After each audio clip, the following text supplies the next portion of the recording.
تو حضرت حسین رضی اللہ عنہ کی شہادت ہوئی ہے، اور بلکہ صرف حضرت حسین کی شہادت نہیں ہوئی 10 محرم کو، بلکہ آپ کے خاندان میں سے بہت سارے آپ کے عزیز و قارب کو بے دردی سے قتل کیا گیا، شہید کیا گیا۔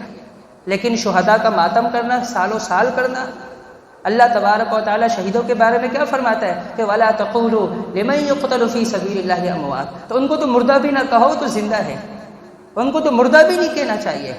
پھر اگر حضرت حسین کی شہادت ہوئی اس پر ہم اتنا ماتم کرتے ہیں، تو پھر تو حضرت عمر بھی شہید ہوئے ہیں، حضرت عثمان بھی شہید ہوئے ہیں، حضرت علی بھی شہید ہوئے ہیں، حضرت انس بن نضر بھی شہید ہوئے ہیں، حضرت حمزہ بھی شہید ہوئے ہیں، کہیں اور صحابہ کرام وہ شہید ہوئے، عبداللہ رضی اللہ عنہ جو جابر رضی اللہ عنہ کے والد ہیں وہ بھی شہید ہوئے ہیں، کتنے ہی شہید ہوئے، کتنے ہی شہداء ہیں۔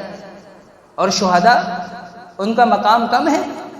کتنے ہی ایسے اصحاب تھے، صحابی رسول تھے جو دعا کرتے تھے شہادت کے لیے، جنگوں میں انہوں نے شرکت کی ہے، لیکن شہادت ان کو نہیں ملی۔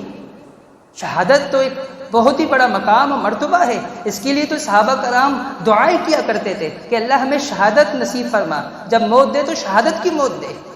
تو ان کی جو موت ہوئی ہے تو وہ شہادت کی موت ہوئی ہے۔ خواہ مخواہ جو ہے وہ ادھر ادھر کی باتیں کرنا، پریشان کرنا۔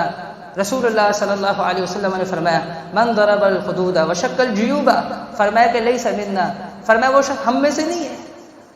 من ضرب الخدود وشق الجیوب، جو گریبان پاڑے، رخسار پیٹے اور جاہلیت کی پکارے، الٹی سیدھی باتیں کرے، الٹی سیدھی باتیں اپنی زبان پر لے کر آئے، فرمایا وہ ہم میں سے نہیں۔ تو شہداء کا جو مقام مرتبہ ہے وہ بہت بڑا ہے۔ یہ تمام جن کے میں نے نام لیے وہ بھی تو شہید ہوئے ہیں، تو یہ سب اللہ تعالیٰ کے ہاں ان کے بڑے مرتبے ہیں، بڑے مقام ہیں۔ شہداء کا تو بہت ہی بڑا مقام ہے اللہ تعالیٰ کے نزدیک۔ للشہید عند اللہ ست خصال، اسپیشلی طور پر 6 انعامات اللہ نے صرف شہید کے لیے رکھے۔